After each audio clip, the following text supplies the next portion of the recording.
It's not that we give up on material things completely or give up on this life, and that's why the future isn't necessarily completely revealed to us or our past life, because all that matters is really now and what we do with this life. But it helps to be more of a spiritual person and think of what we're doing here for a spiritual end.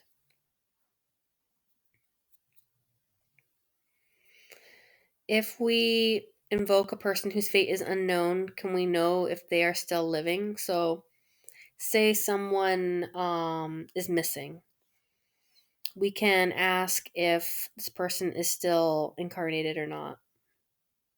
Yes, if there's uncertainty concerning his death, um,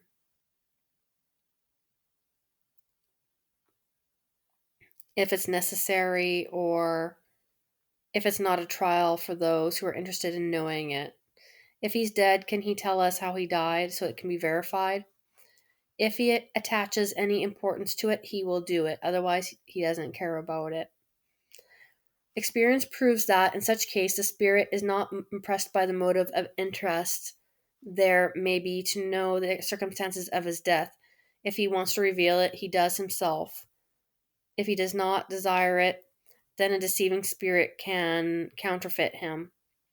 It frequently happens that a disappearance of a person whose death cannot be confirmed creates confusion in family affairs.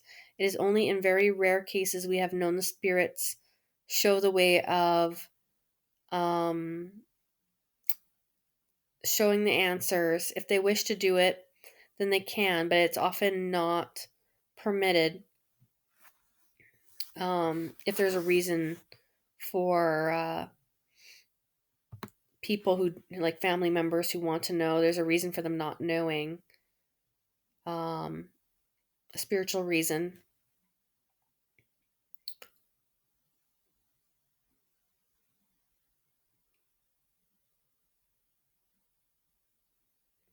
Questions of health. Can spirits give an advice for our health? Yeah, because health is needed for us to do what we need to do in this world as a resource. For that reason, they will willingly attend to it, but as there are ignorant and learned among them, it's not proper for us just to ask the first spirit that comes and tells us about it again. In one, addressing oneself to the spirit of a celebrity is one more certain of obtaining sound advice. So they're saying a medical celebrity, so like a medical medium, um like really well known, like famous. And they're saying that famous mediums are not infallible, often have uh their own rigid ideas which are not always true, and from which death does not always deliver them.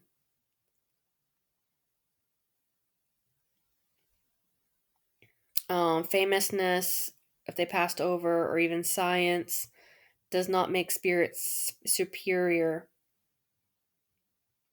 And you would be very much astonished at the rank that spiritual rank that a lot of intellectual, educated, or learned men have in the spiritual realm once they passed over. The spirit of a learned man may not know more than when he was in the world if he has not progressed as a spirit. Cannot the learned, after becoming a spirit, recognize his scientific errors? If he has reached a significantly high degree to be rid of his vanity, to recognize his development is not complete, he avows them without shame, but if he is not sufficiently dematerialized, he may still preserve the prejudice that he had in the world. Could a doctor, by invoking those of his patients who are dead, obtain from them some enlightenment on the cause of their death, faults he committed in the treatment, and acquire addition to his knowledge? He could, and that could be very useful should he have the assistance of enlightened spirits who could supply defects in the knowledge of some of the patients, but for that he must take the study in a serious manner with humanitarian means and design, and not because just of acquiring knowledge or fortune.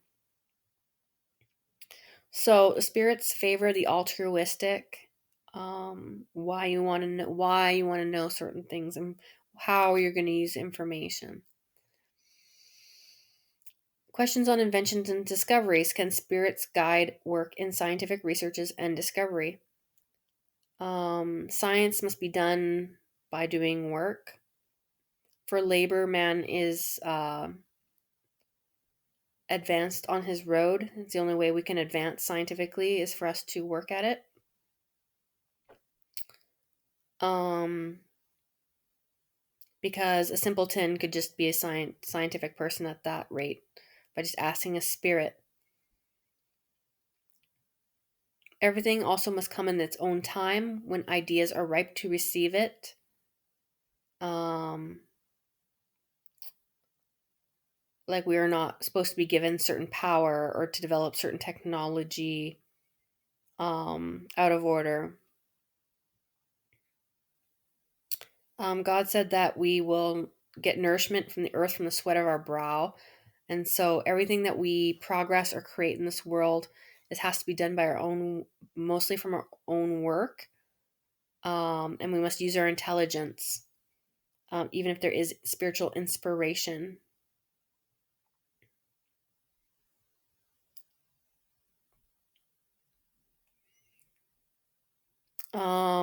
Spirits may seek out a savant, someone charged with the direction or certain mission or of making something to a good end.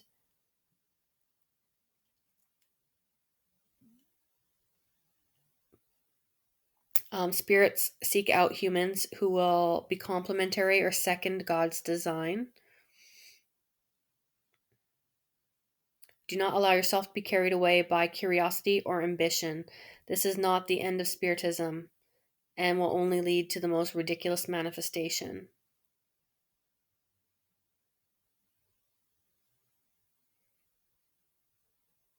Um,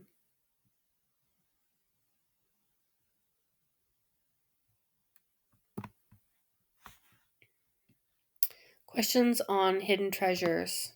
Superior spirits are not engaged in such matters. Mocking spirits will indicate treasures that don't exist or lead you away from it. And again, true fortune is in our own work and in labor. If it is providence that we will find riches, then we will find them naturally, otherwise not, he's saying. Again, Kardec deals with these superior spirits, so that doesn't really cover all spirits, what all spirits do or can do. What are we to think of the belief of spirit guardians for hidden treasures? Spirits who are not dematerialized or lower spirits are attached to things. Misers who have hidden their treasures might still watch over and guard them after death. And seeing them carried away is one of their punishments until they understand how useless material goods are to them. They're also spirits of the earth, charged to direct at its interior transformations, who are allegorically made the guardians of natural riches. The remarks of hidden treasures are in the same category as unknown inheritance.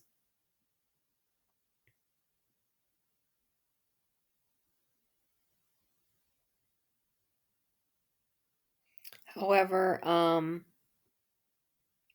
when spirits will or can make such revelations, they will do it spontaneously, and there are no need of mediums for that.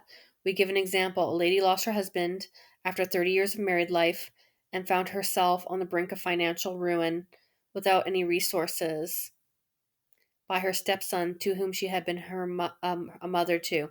Her despair was at her height when one evening her husband appeared to her, told her to follow him to his study. There he showed her her writing desk, which was still under seal, and by a kind of second sight he made her see its interior. He pointed out to a secret drawer she had not known of, and told her how to open it. And he said, I foresaw what would happen, and I want to make sure of your comfort.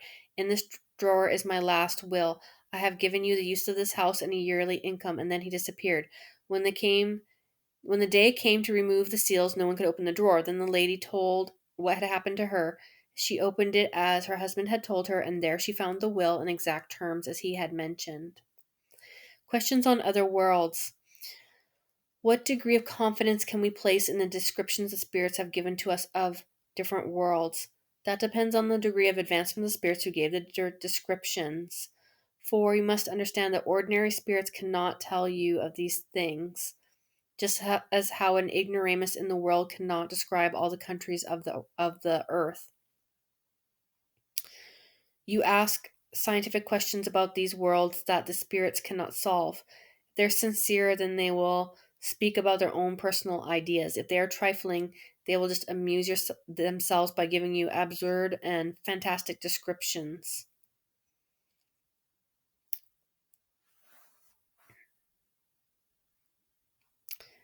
Um, Good spirits are very pleased to describe those who inhabit him in order to serve as our instruction and our advancement, and to induce us to follow the road that will bring us there.